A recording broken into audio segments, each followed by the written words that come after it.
Hello, it's Matt Thomas with the Arturia CMI V for Sonic Academy. So we're going to take an overview of the whole instrument now. If you've been through any of these Arturia classic instruments with me before, you're kind of probably down with the program by now. We run through the whole thing now fairly quickly, just so that you understand how it all fits together. Then once we've done that, I'm going to go back through each section one at a time and actually look in depth at how it works. But this bit is why it works, how it all fits together. So first thing we're going to look at is this screen showing the whole keyboard and the interface and the computer screen and all this stuff. Then we're going to take a look inside. I'm going to go through all these tabs.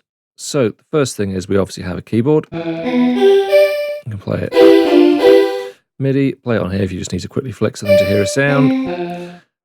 We have a keyboard. This here, a QWERTY keyboard, doesn't actually do anything except it does look cool and you can press the keys. So you might want to do that now, get it out of system because it's enormously enjoyable. There you go. Wow, cool. That is literally all that does. So once you've had fun with that for a bit, we'll move on. Okay, now we're going to look over here. These are 6 faders, 6 switches. As you imagine, move them up and down. You can put the switches on, switches off. As you can see down here, we're getting a little parameter readout for what's going on. Switch on, you can see it's pressed in. Switch off. Those don't do anything at present, but they are completely assignable. When we go into the screen, we'll look at how to do that. So if you want to set up controls for the sound without having to always go back into the edit screen, that can be done from here. In the same vein, we have this MIDI controller box up here. Now this has 8 parameters on it. And these are global offsets for things like the filter cutoff, the sample start, vibrato speed and depth, the effect send level, and the attack and what's called damping, which is effectively a kind of release parameter on the envelope of the sound. If none of this makes sense, don't worry, we're going to go and look at it all properly in a second. When I say they're global controls, it means that inside a typical Fairlight voice, there can be up to 10 stacked different sounds, be they samples or synth parts, and these controls affect all of them. So it's a quick way to affect the cutoff of everything at once. Because it's affecting, as I say, up to 10 different sounds, rather than this simply overruling all 10, which would then potentially kind of screw up the sound you've got if all their filter settings are different, these act as offsets. So if I move this up, it will increase from whatever point each of these sounds inside has its filter set. This will make a lot more sense when we do it, but there you go, that's what they're for. That is pretty much the whole of the front panel. Now, to get anything more out of this synth, because I believe there is more to it, we're going to need to go inside and edit properly. There are 2 ways of doing this. We can either hit SCR up here, or we can simply tap into the screen, and there we go. Now, this is where things are going to get a bit more complicated, but again, let's just quickly see how it all fits together. At the top, we have 4 tabs: sound, sequencer, mixer, and tuning mapping. Okay, they are the 4 kind of grand sections to the CMI. Now, within sound, we have 1, 2, 3, 4, 5 sub tabs. So we have control, edit, assign, functions, and browse. Okay. Now I'm going to show you in sequencer, mixer, and tune map, we don't have those subsections. Okay. So sound is by far the most complicated section. So let's look at what makes up a CMI sound now. The first thing, as I mentioned before, is we have up to 10. You can see here 10 slots. They're all empty bar 1. Okay, and you can see up here as I flick between them, it says slot 5, slot 6, slot 7. And except for slot 1, they are all currently empty. Every one of these slots can have its own sound in it. And the layer of those 10 makes up the actual patch you're playing. So in this case, we have a single sound, this sample of a human voice.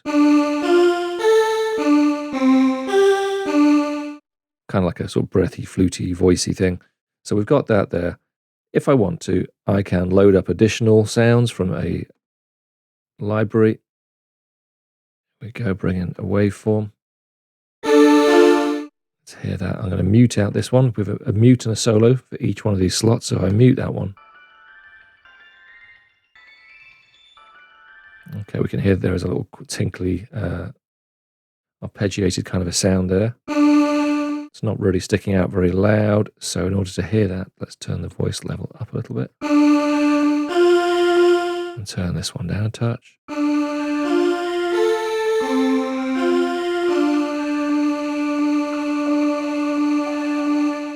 Okay, so it's simple as that. You can bring in more and more sounds, stack them up, and that creates your preset. So we'll work in slot 1 for now, and I will clear this slot here with the reset button. I'll come look at it properly in a second, but just for now, reset, and that's empty. Okay, so we've got one slot active, which just makes it easier for us to keep track of what's going on. So in the control tab, we can see there are 3 modes: sampling, time synth, and spectral synth. Sampling, the one that the Fairlight's most famous for, is a sampler. The time synth is a sort of additive sample analysis engine, which has cleared it right up for everybody, I'm sure, including me.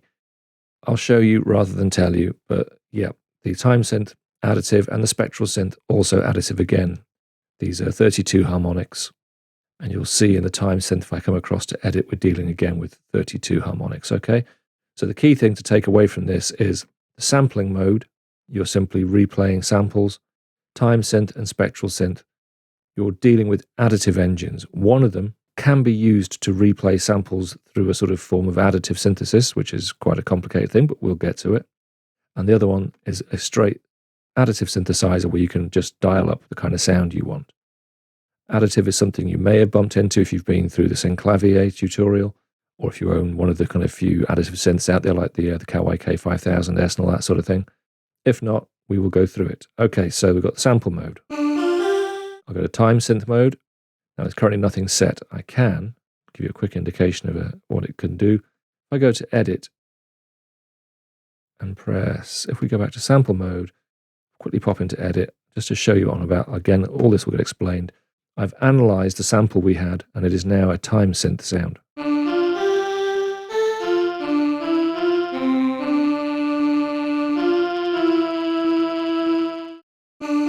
So that's the sample version. That's the analyzed version. So you can hear it kind of nails part of the sound really well, but part of it starts sounding a bit synthy. We'll come back to what we can do with that in a minute when we get to the edit tab, but this is the simple choice of which sound we're playing with. So the sampling, the time synth, or the spectral synth. Unlike the time synth and the sampling, these can't be sort of analyzed from one to the other. You can't bring a sampled sound into the spectral synth. This is just a synthesizer in which we can do various things to change the waveform.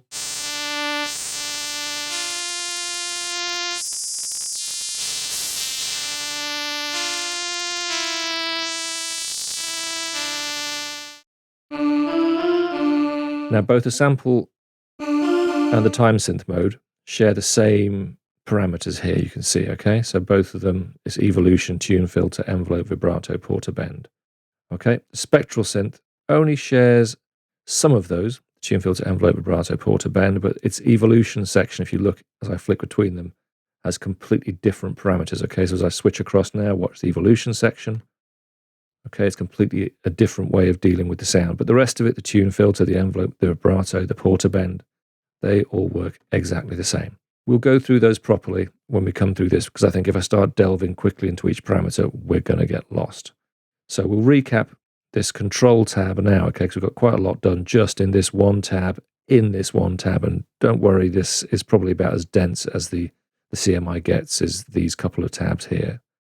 Okay, so you've got 3 different ways you can have a sound. You can have samples, you can have a time synth, which can be set up yourself or analyzed from a sample.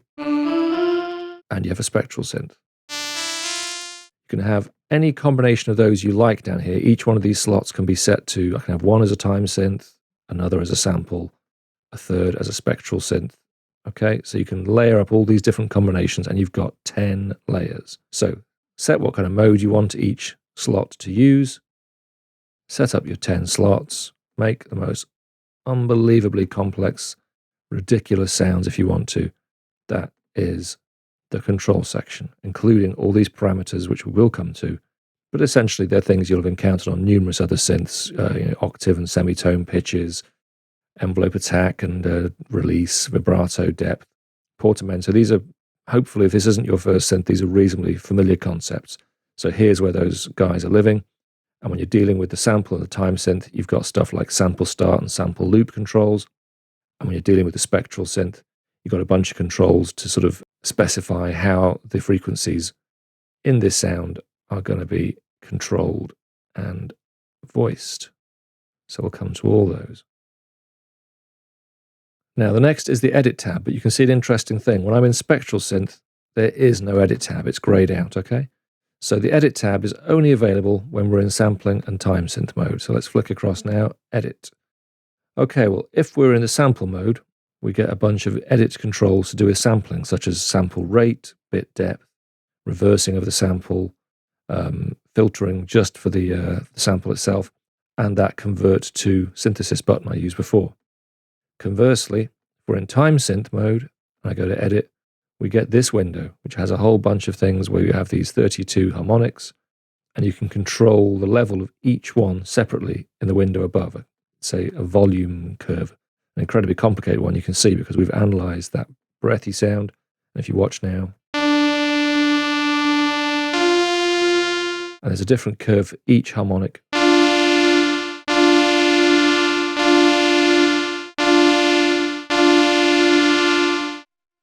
You have here decision about number of segments, as in how long this volume envelope is. This incredibly complicated envelope has as many points as you want. How long that is can be 128, or it can be set to much longer. Let's have 1280. You can see all that information. That 128 is now just up to here, and we can have points going on and on and on and on. We can normalize things. We can change, instead of playing sine waves at each one of these oscillators, we can have square cutoff, any one of these other sounds. Again, I'll go through this properly. And if you want to copy the setup from one harmonic to another, you can copy, paste. And if you want to clear one, you can reset it. And we can do the reverse. We can take one of these time synth sounds and turn it back into a sample if we wish. So that's what's in the edit section for both sampling and the time synth. I think that's a good point to pause in this overview of the whole synth, because we've gone through quite a lot there. If you want to get a cup of tea, maybe run that one again. There's quite a lot of information to get your head around. And we'll come back in a second and look at the rest of the synth. Thanks everybody for watching, commenting, and indeed liking. We really do appreciate all the support we get here on our Sonic Academy YouTube channel. So if you found this video super useful, please, we'd love you to hit the subscribe button. We update the YouTube channel every week with new content. And if you want to watch some more relevant content, just click on the videos beside me.